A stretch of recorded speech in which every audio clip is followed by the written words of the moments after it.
Hey everybody. So I think it's the perfect time for us to maybe talk about the SA20.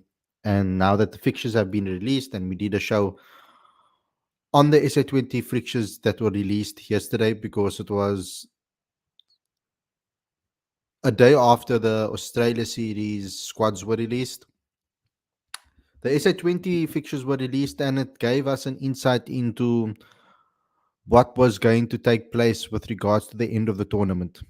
Now, there are some concerns that we're going to be having, seeing that the SA20 will be running until at the beginning of Feb still, and it will be clashing with the New Zealand Test Tour. So on today's show, I'm going to tell you guys the details about this.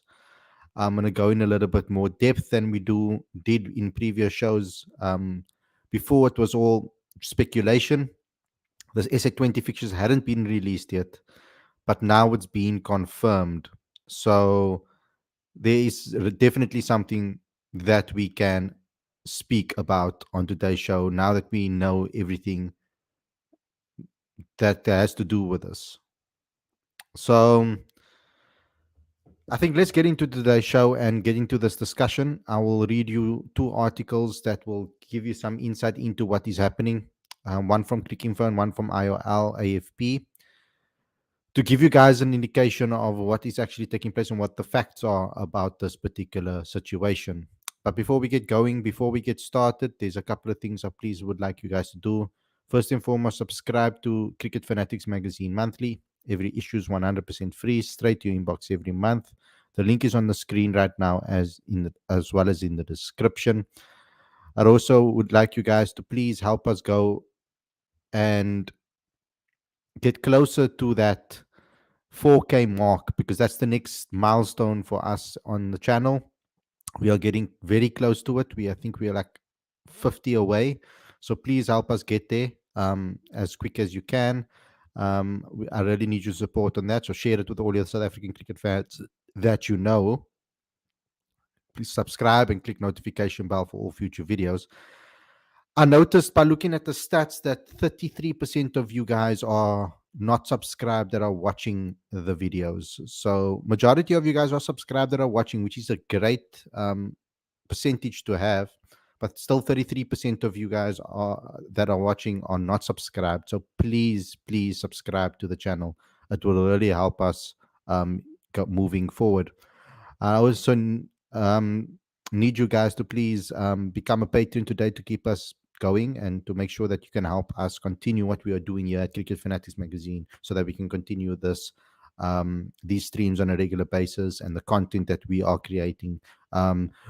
Our magazine is 100% free. It takes a lot of manpower and a lot of effort and a lot of time for me to put these things together every single month. So it will really help you out, really help us out if you can become a patron today, to help fund those projects that we are doing and future projects that we want to be doing very, very soon. So the link is on the screen as well as in the description. It really will help us doing that.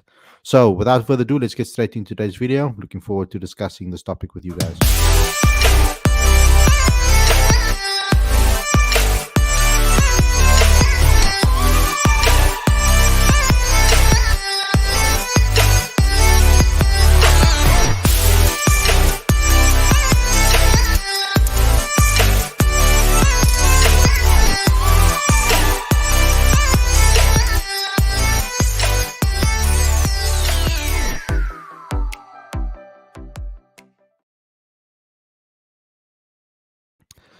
A very good evening and welcome to Cricket Fanatics Magazine. This is your daily show. I'm your host, Khalid Mohideen, and this is the show where we talk about all the major talking points in South African cricket. Now, as you know, yesterday we did a show where I gave you guys an opportunity to reveal your squads and reveal your 11s for the Australia series and which 11s you would like to see. And majority of you guys focused on the ODI team, which was great, seeing that it is a World Cup year. So if you guys didn't watch that show, you can go back and see what some of the fans said about who they would like to see start in the games against Australia. But this This is a continuation show from something that we did earlier on. We made a call based on the rumors that we were hearing and the sources that we knew about 3 weeks ago that this was going to become a issue, that Shukri Conrad, the coach of the Proteas, was going to face a problem when it comes to the New Zealand tour next year. As you guys know, that the New Zealand tour is obviously running almost, it is going to be at exactly the same time as, at least the first test will be at exactly the same time as the knockout stages of the SA20. And we have a couple of articles that's going to explain to you why that is important. Um, there is a show that you guys can go back to where, okay, I'll tell you about that a little bit later. Let me first get into the facts of what is actually happening with regards to this story. So I'm going to read out two stories for you guys. One will be a little bit more of a summary, and one will be a little bit more in depth, to give you guys two different views, but basically talking about the same stats or the same incident. So first and foremost, this is a story by Fidos Munda on ESPN Cricket Info. The second edition of the SA20 will run from January 10 to February 10, 2024, and will clash with South Africa's two-test series in New Zealand, which starts with a warm-up match on January 29. Since the SA20 is owned in the majority by Cricket South Africa, players are obliged to fulfill their SA20 franchise contracts ahead of national duty. Therefore, players who are participating in the tournament will not be available for the New Zealand tour. That means South Africa will be without Test captain Temba Bavuma, opening batter Aiden Markram, middle order players Ryan Rickleton, Heinrich Klaassen, and Rassie van der Dussen, all-rounder Vian Mulder, and the entire frontline attack, Kagiso Rabada, Lungi Ngidi, Marco Jansen, Anich Nokia, Gerald Kutsia, Keshav Maharaj, and Simon Harmer. All those players have SA20 deals, and more could follow after the auction on September 27, leaving South Africa to choose a weekend test team for the World Test Championship fixture in New Zealand. Protea players in the SA20 will not be going to New Zealand, and that is a directive from CSA. Poletsi Moseki, the CSA CEO, told ESPN Cricket Info. But our plans are on track. The auction will be next milestone, and Shukri Conrad, the test coach, will then determine player availability for the tour. Um, the contacted for comment, Conrad said he will have to put my thinking cap on as he selects the test squad, while Moseki saw it as an opportunity to see if the pipeline is pumping. SLE Commissioner Graham Smith described the clash as not ideal, but said the league had been very clear from the start in terms of how things were created and structured, and is focused on making sure we deliver the best 4 weeks of the competition. So that's what I want to read to you from that perspective. Now we've got a story from AFP story on IRL that gives us a little bit more quotes from the CEO and gives us a little bit more detail on this, and then we can get into the discussion on this, guys, and what I think about it. Um, so, that, so the Cricket South Africa Chief Executive Poletsi Moseki confirmed to AFP on Tuesday that no player contracted to the 6 SA20 franchises would travel to New Zealand. The SA20 will start on January 10, like I said earlier in the show. The clash of fixtures effectively eliminates most of South Africa's first choice players, with the exception of former captain Dean Alger, who was not contracted for the first edition of the T20 competition earlier this year. This is the quotes that I want to read out to you. It is a directive of Cricket South Africa, said Moseki, adding that the ruling would also apply to players whose involvement ended at the conclusion of the league phase of the SA20, which ends on February 4. Because of the time zone, players need at least a week to acclimatize in New Zealand, so it will not be possible for some SA20 players to join the team at least for the second, for the second test, for at least the second test. Cricket South Africa tried to negotiate postponement of the tests, but this was rejected by New Zealand Cricket. The decision is another blow for Test cricket in South Africa, with the majority of future series restricted to two matches, including a high profile home series against India in December and January, the only home test of the South African summer. Moseke said at the announcement of the International Cricket Council's Future Tours program last year that South Africa's reduced test schedule was necessary in order to accommodate the SA20 in a prime part of the season.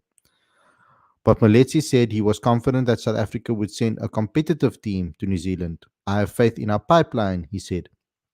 Algo bemoaned the situation in a newspaper interview last month. It's tough to take. It shows that the narrative is when it comes to Test cricket, and again, it's the players who suffer. A high percentage of the players still really want to play Test cricket. Okay, so like I said 3 weeks ago, we did a video talking about this possibly happening.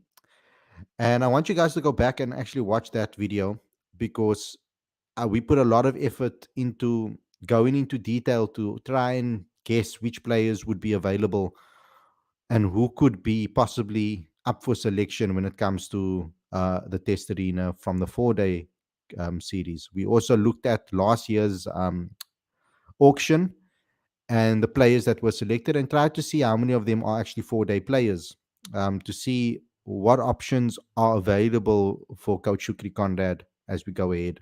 The title of the video is who are South Africa's best 4 day players? It's and you guys can go and look at that. We also did an episode, the SA20 will clash with New Zealand tour, that was based on rumors that we heard about the fixtures, and what we thought might happen with regards to the SA20 based on when the tournament was last year. That's how we got that information. Now it's been confirmed, and we did a show yesterday. We showed you guys the schedule, we showed you guys the timetable, and which players, which days would, what the schedule is for the tournament ultimately. It's a game every single day. There's going to also be a focus on a 5:30 kickoff in the week, which I also said I'm not really agreeing with because of peak traffic in South Africa. Most people are only going to come for second innings, which is going to be another issue. With that said, there is an argument that is understandable. I don't agree with it, but I can understand it. So sometimes in life, people make sacrifices early so that they can maybe get reward in the future. Now, similarly, this is what CSA seems to be doing. They are in need of getting some income or some money in to South African cricket, and at the moment, T20 cricket, SA20 has the most, is bringing in the most amount of money out of all of our formats. That is the reality that we're faced with. It gets the most amount of views on television, streaming, and with regards to attendance. So T20 matches are making the most amount, or the biggest percentage of income is from those particular matches. So CSA have made a decision now to prioritize the money, to bring in money so that we can invest that into the future of South African cricket and possibly um, the rest of the pipelines and the domestic scene, as well as the future, as well as the Proteas itself. The concern for me with regards to that is that we might not be able to recover. Well, the fan base might not be able to recover. The new fans will come on board watching SA20 cricket, and they're going to be spoilt with regards to that. And our other formats are going to suffer as a result. Our players are then going to be missing out on Test cricket when we already play such a little in a phase in our system currently when we are in transition. If this was done when Amla, AB, Faf, Dale, Vernon, all of them were retiring. And we had like a second division team that was also in the mix. We could have, it would have been a lot probably easier to be able to um, work the pipeline, get them through the system, and play them. My concern at the moment is we think that we're going to be sending a B team to, um, well, the understanding from the media and what I've seen online is that a second team will be sent. But as we saw the list and we went through this in our previous episode that I told you guys about, we went into detail to the last year's auction. The probabilities of those players being picked again that were picked up in last year's tournament is very high. Um, I don't think there are many new names in the T20 arena and scene that will necessarily be picked up this time in the second edition of the tournament. We might see a few surprises, but I don't think there will be too many. Maybe swapping of franchises, yes. But what's happening with regards to this is a lot of the players that we went through from last year's auction and on that list that were got picked up are not even, they are like the second tier players. And some of them are even third tier players, like possibly next in line, probably emerging players. Um, I mean, you can look at the emerging side alone and that particular team. Um, there are some players over there that play SA20 cricket. When you look at the SA team that went through Sri Lanka, how many of them actually play SA20 cricket? Majority of them do. So it won't even be a, if that's the case this time around again, then it's basically an emerging side that we're sending, not an SAA side. We're not sending even a reserve side. So it's like an emerging side almost that we're going to be sending possibly to New Zealand to play previous world champions from 2 years ago. It does hurt me as a fan that that is where Test cricket is going. It does hurt me as a fan to see that this is where that this is what it's come to. But there is a small part of me that is excited as well to possibly maybe see some younger players get an opportunity to really challenge the players that are in the first team. South Africa might be lucky in a sense that um, we might be lucky in a sense that we are in a transitional phase at the moment, and there are a lot of new young talent in the side currently. So there can be proper challenges for positions if players play well in New Zealand. So we're gonna have to wait and see the auction list once the auction takes place, and from there we'll be able to maybe try and pick a squad and see how close it is to the final squad that Shukri Conrad will pick for the Test series. Because the one thing I am happy about is that we've got the right man to be able to deal with this situation. It's a tough situation, and he's very unlucky to see himself being put in a situation. But it's the right. I think it's the right person with the right amount of knowledge about our pipeline to be able to put us in a position of picking the best that we have available after the auction.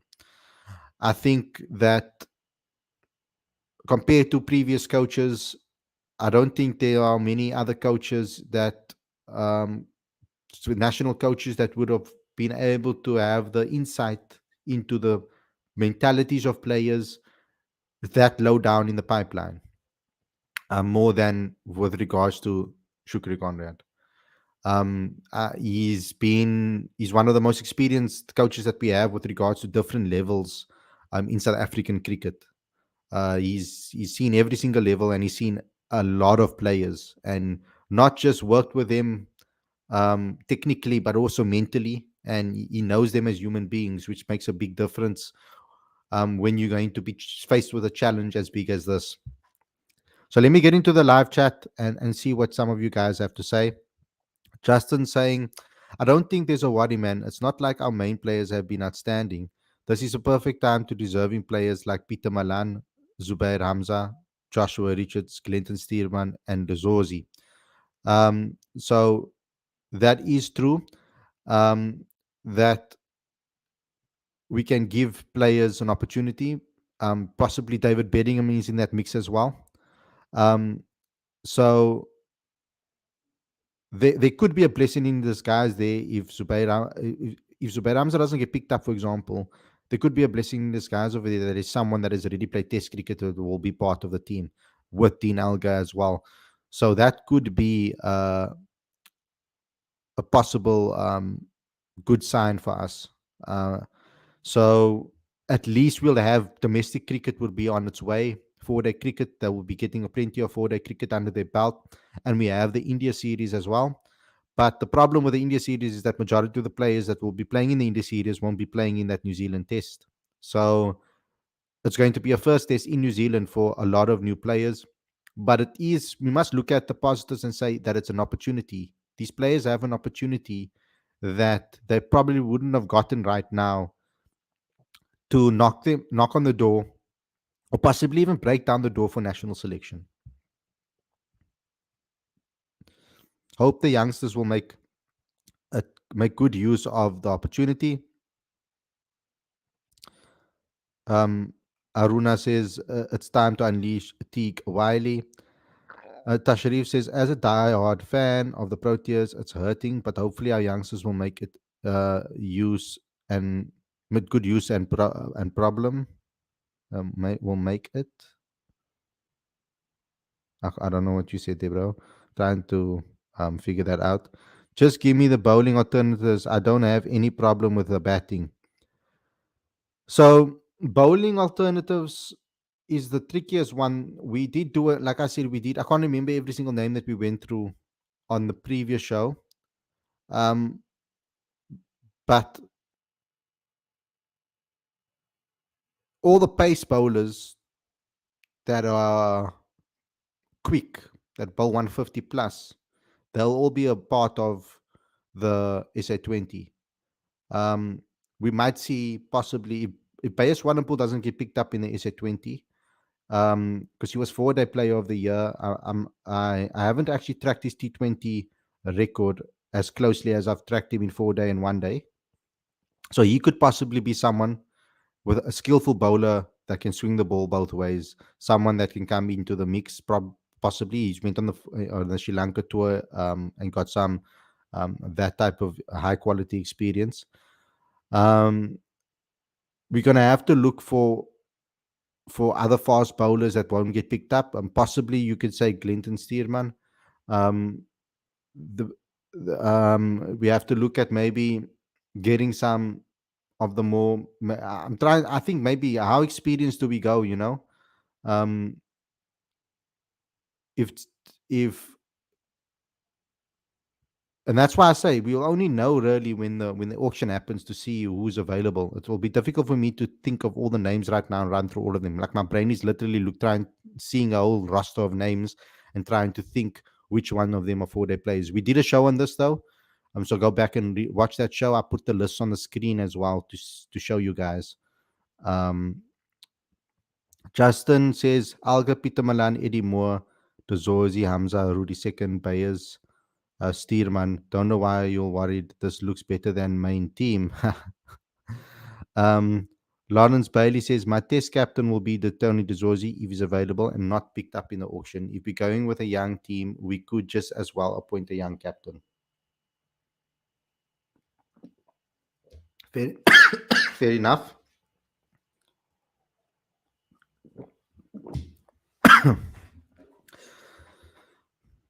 It's quite clear that CSA don't care about Test cricket anymore. There's no way in spinning this into something good. Test cricket is the pinnacle of all cricket, and it should always be respected, says Lorenzo.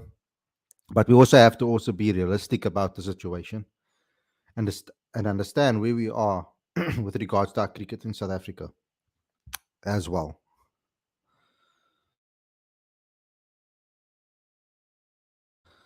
Sorry, guys, I drank some tea and it went down the wrong pipe.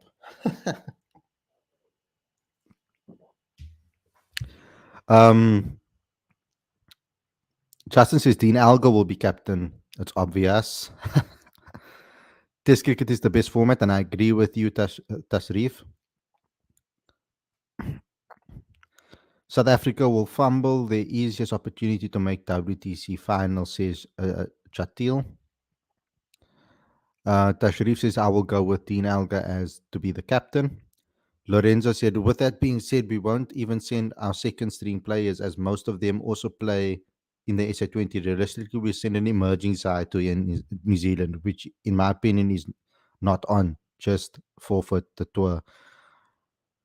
Um, yeah, I don't think forfeiting the tour would be a good idea at all. I think that's a bit, yeah, I think that's a bit irrational in a way. I think it's a good opportunity for us to actually give younger players an opportunity to play. I know that it's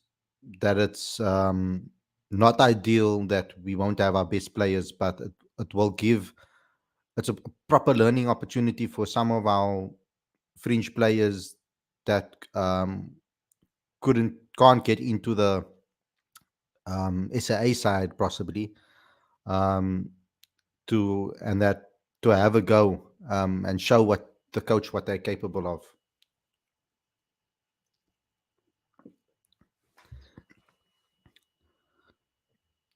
Incompetence of CSA on display again. They knew about this FTP for years. Could have negotiated with New Zealand cricket some time back. They did try. They did ask New Zealand cricket, and New Zealand cricket said no. They don't want to change the dates. They could have scheduled SA20 properly if they really cared, says Gaurav.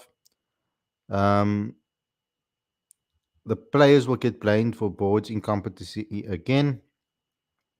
They will select they will select already capped players like Hamza, Peter, Dazorzi, Zondo, Steerman.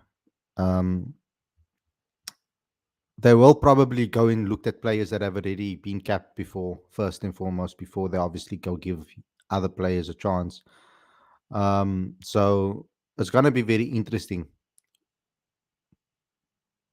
especially in the wicket keeping department, because majority of our wicket keepers have been picked up in previous tournaments. Um, so yeah, it would be interesting to see. Forfeiting cannot be the option. No matter what side goes, they will gain experience. But realistically, that would be the 11. But realistically, what would be the 11? Yeah, realistically, when I looked at the previous tours, the SA20, the SA8 tour, and I looked at the emerging tour, even now that we're playing currently against Zimbabwe, I know it's in List A cricket, but even a lot of those players that are in the List A games, they play 4-day cricket as well, and they're some of the best 4-day players in the country. And if I look at those names, a lot of them, um, a lot of them might most likely won't play. Maybe Jordan Airman will is definitely going to be picked up. But Joshua Richards, maybe not. We'll have to wait and see. And I know he has 4-day cricket on his brain. Um, Daniel Smith, it's possible that he could get picked up. Um, but it's also there's a possibility there that he might not.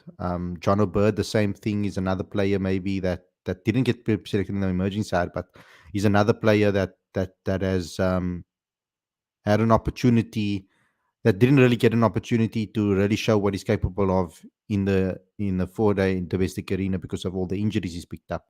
So there are some good batters when it comes to batters. I'm worried about the bowling department though. Um, we don't have many bowlers in the country that actually clock 150 from that I can think of firsthand.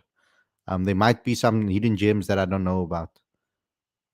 The same problem will happen in 2025. We will play Pakistan during SA20. How can CSA create a tournament which they don't have solutions to when calendars clash? That doesn't even make sense. That's incompetent and it's fully on the CEO and the DOC, says Lawrence. Justin says, I don't understand you people. You cry for tests, but when we play home tests, then the stadiums are empty. Um, well, we go. I go to every test match. So that I can go to. All home test matches, definitely. And sometimes I even travel. I try to go to the test series. As I went to the last one in the West against the West Indies in Joburg and Centurion. I actually traveled for that. So I go when I can. Um, but yeah, will David Bedingham get an opportunity here at Wackers George? It's very possible that he could. Justin said, yeah, I would love to see David Bedingham. Um, Lorenzo says many people already lost interest in cricket in this country. Just look at our empty stadiums for international cricket. It's true. But I think that has also got to do with the fact that we're not winning. We are heavily. Uh, I'm making a generalization here, but from what I've seen when it comes to South African support, we are glory supporters to an extent. I remember with the Springboks, um, before the World Cup before one before last year's one that we won. I remember also before the 2007 World Cup win, the amount of scrutiny the box got and the amount of negative fans that they got.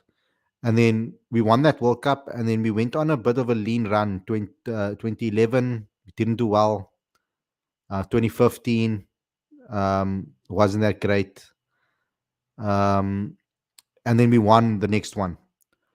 So when it comes to, no, 2018, and then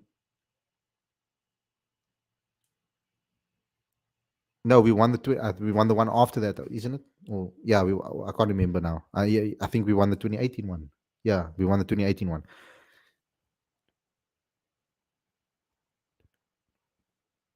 So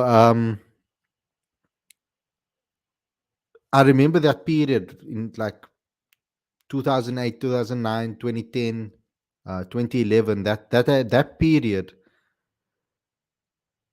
there was no hope for the Booker, for the Springboks. People were like, they weren't supporting, they weren't going to watch games. I remember the local rugby with regards to like the Stormers, etc., how empty the stadiums were.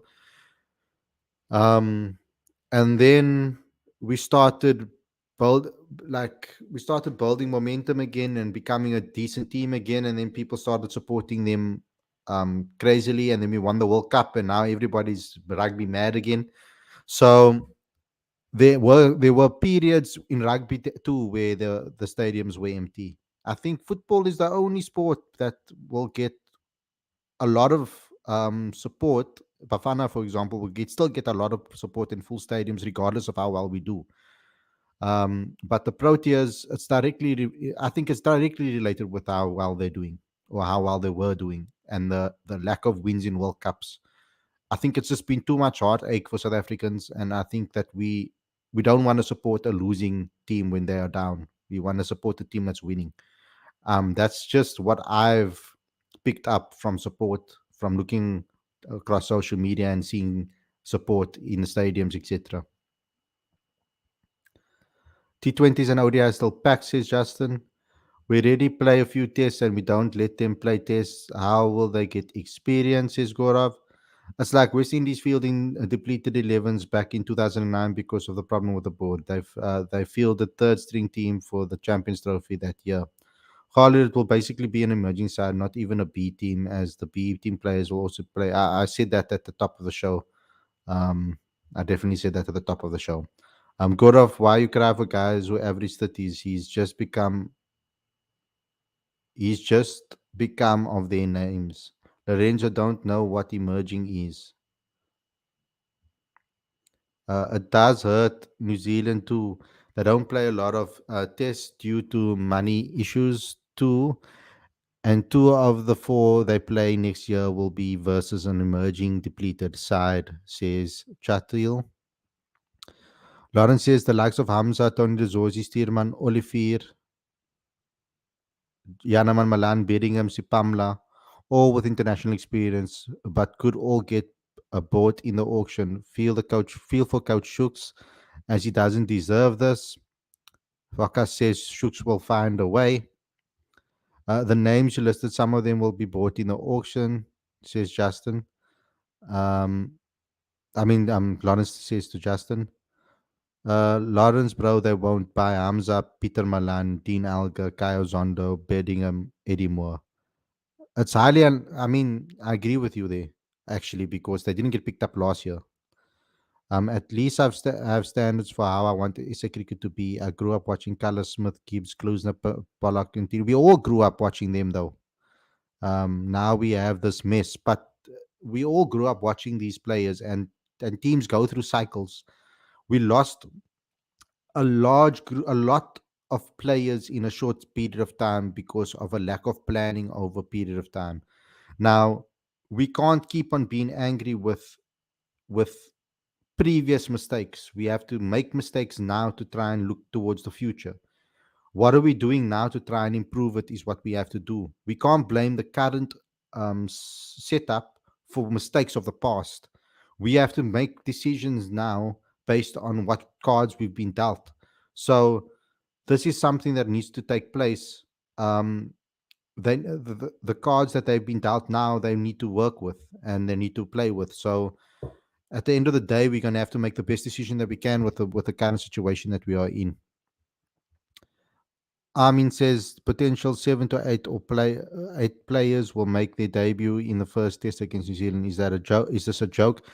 Um, Potentially not, because there are some players that have been mentioned earlier that have caps for South Africa that possibly won't get picked up in the SA20.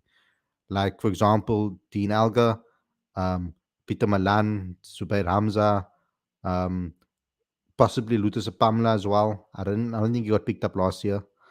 Um, so those are some players have that could possibly be picked up. Could possibly play for South Africa. Clinton Searman is another one that Justin mentioned, which I agree with. There is a possibility that he won't get picked up in the auction. So that's 5 players. Um, so we have to wait and see what happens in that auction to find out what's happening. Come on, stop crying for.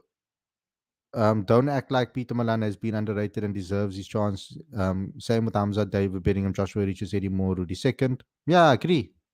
Um, but it's still a risk. No matter how you put it, it's still going to be a risk, Justin, to play players that have never played that don't have much game under their belt.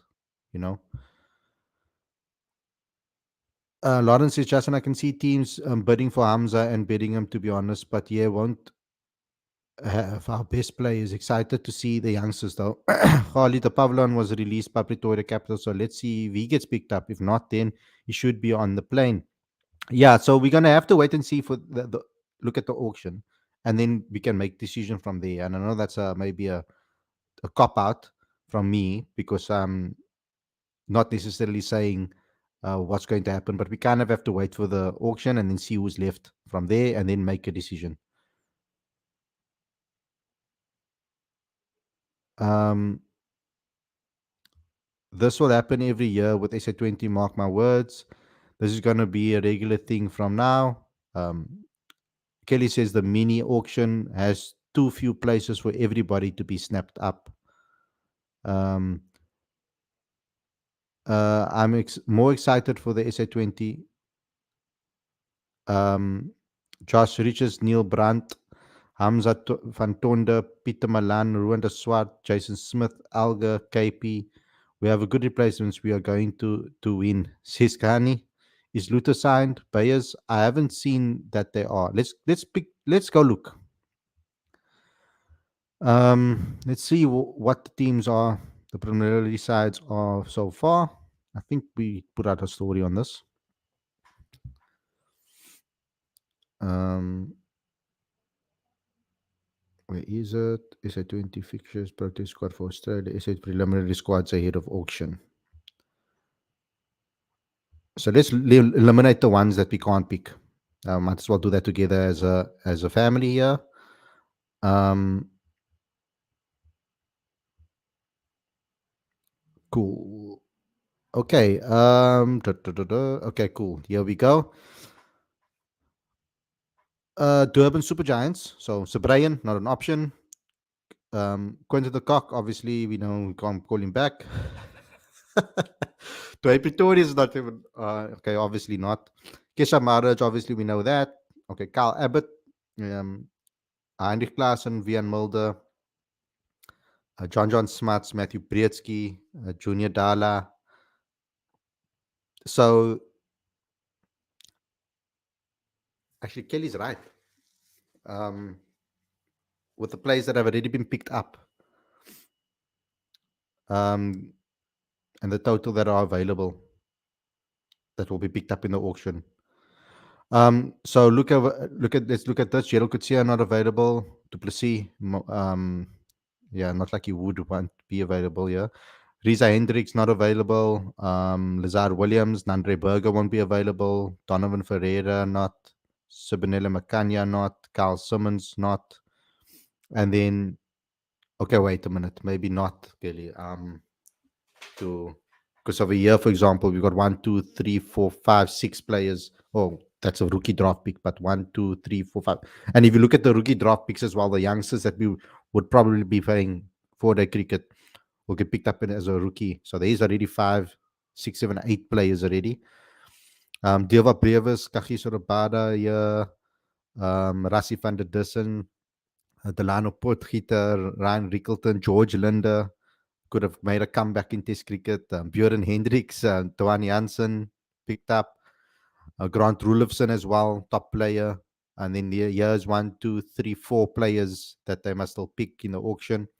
Quena Mapaka has been pre-signed for Paul Royals, so he's not an option. Rob Pace, David Miller, Debray Shamsi, Lungin Gidi, Antile Pechlekwayo, can't even pick Dane Vias, Bjorn Fortuin, Mitchell van Buren is another player, Vian Libber, Farisco Adams, Evan Jones, and then there's 1, 2, 3, 4 players over here as well that still needs to be picked.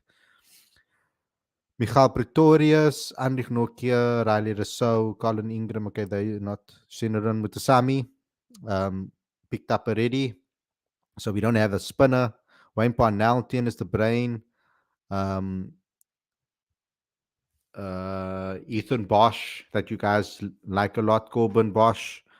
Auction picks over here 1, 2, 3, 4, 5, 6, 7 players over here that must still be picked up.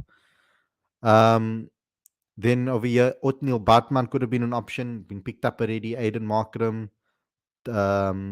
Marco Janssen, Tristan Stubbs. Those are youngsters we knew would get picked up. Sisanda Magala, not for 4-day maybe.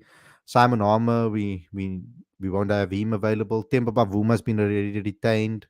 Sarel Irvia, retained. Jordan Herman, not available either. And then they've got 3 picks left. So we are going to find ourselves in a big problem. But Luto's not, and Bayers haven't been picked up yet, but they could be picked up in the auction possibly.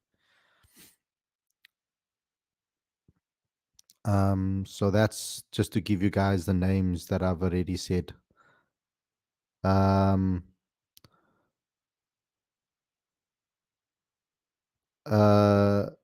if Boast isn't the rookie pick, I'd be very surprised. Sibote is a good 4-day bowler. He's not there. Yep. I would think CSA gives SA20 the slot and SA20 set up the fixtures. If I remember correctly, um,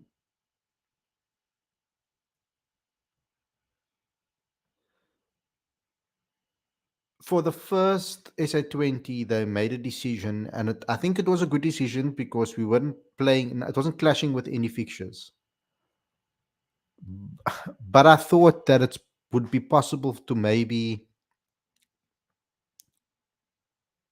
do something in order to, for this particular series, given the fact that this is a World Test Championship fixtures. This is not just a test series or test tour. This is World Test Championship that we are doing this in. So I thought that um, some sort of leeway would have been given, or some sort of deal would have been given for certain players. It doesn't necessarily have to be every single one of them, because there's still enough stars left. If we maybe take even two or three players, maybe can play um, important players to the rebuild. Um, we could have maybe given players an opportunity um, to go, or released certain players that was vital to the team, to the 11. And then in a couple of positions that we may be unsure of, then we could have maybe given new opportunities there and they can go play SA20. But, or change the schedule, change the fixtures around for this particular period if there's a clash. Um, because I see a lot of people saying, "Oh no, CSA knew about this FTP before and already before they made the SA20 fixtures." Yes, but so did SA20. They also knew about the FTP before they decided to take the slot. So it goes both ways. Um, uh, Supporter is a good shout. You would see him at around in New Zealand. Halim is a good all rounder, also not in the SA20 mix. Jason Smith, Rwanda Swart also. Australia ODI series in 2023, New Zealand Test series in 2024, Pakistan tour in 2025. This will continue on, I'm afraid.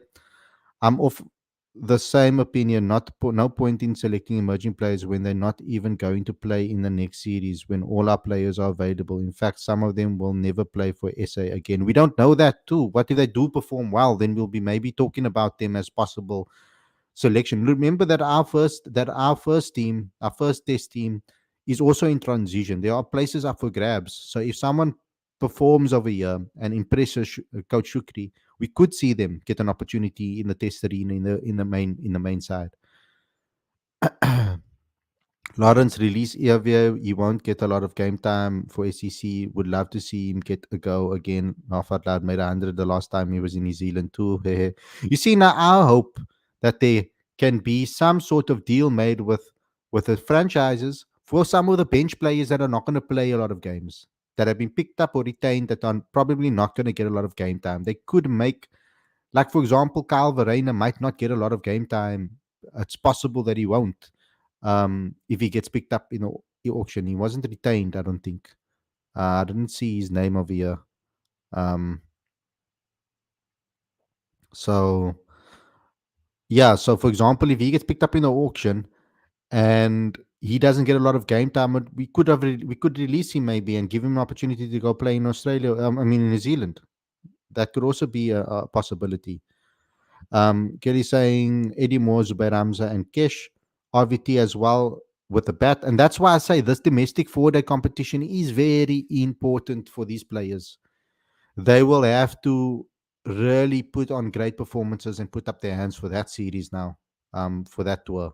It will be for that tour, literally, the series.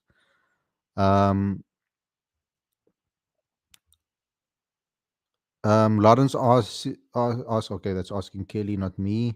Stian van Sale is a brilliant shout as well, says Lorenzo. Dexa, imagine being Shukri. Um, it's a tough job. Um, but I'm confident that he'll make the right decisions. They said something last year versus Bangladesh, to be fair, when IPL guys went. Um, Kelly says Paul Bayers, Luto Steerman, Dane Patterson.